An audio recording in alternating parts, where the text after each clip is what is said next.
Bonjour à tous, aujourd'hui je vous propose de réaliser des ravioles aux épinards et au fromage frais.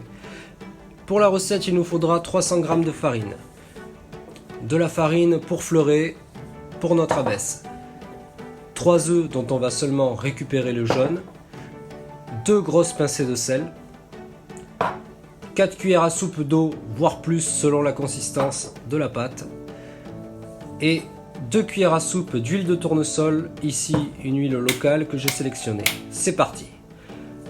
Dans un puits, on ajoute le sel, 3 jaunes d'œufs et l'eau.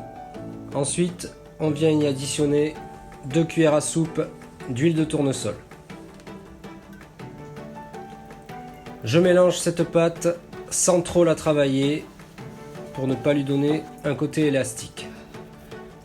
Une fois que ma pâte est bien homogène, je récupère le surplus. Je viens former une boule, mon pâton est prêt et je vais le réserver dans un film au contact pendant 30 minutes minimum en enceinte réfrigérée. Ici j'ai un fromage frais qu'on trouve dans le commerce, des épinards surgelés et un oignon rouge. Peu importe l'oignon, qu'il soit jaune, blanc ou rouge, cela fera l'affaire selon votre goût. Je viens ciseler cet oignon très fin et je vais le faire suer à l'huile d'olive à basse température. J'assaisonne. Une fois que mes oignons sont sués, j'y ajoute les épinards. Et voilà le résultat après 20-25 minutes de cuisson. Je viens sortir ma pâte du frais.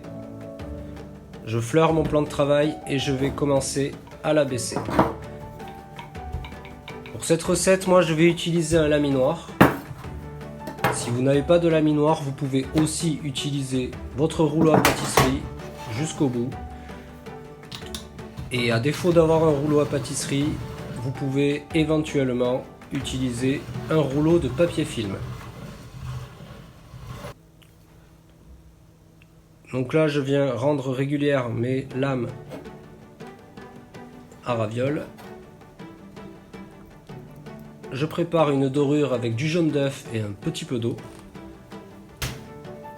J'épand ma garniture de façon régulière et j'ajoute le fromage frais. Je mets la dorure. Une fois que la dorure y est, je viens séparer mes ravioles pour pouvoir les former. Je forme mes ravioles en les plaquant bien correctement pour ne pas que la garniture s'échappe pendant la cuisson. Je viens marquer mes ravioles pour sceller la garniture bien fermement à l'intérieur à l'aide d'un couteau d'office et je les réserve. Au moment de la cuisson, je plonge mes ravioles rapidement dans de l'eau bouillante salée. Je viens les égoutter après 8 à 9 minutes de cuisson. Une fois bien égouttés, soit je les refroidis si je veux m'en servir plus tard, soit je les sers aussitôt dans une assiette creuse. Là, en l'occurrence, j'ai rajouté du gouda au cumin râpé et des feuilles de basilic. Bon appétit!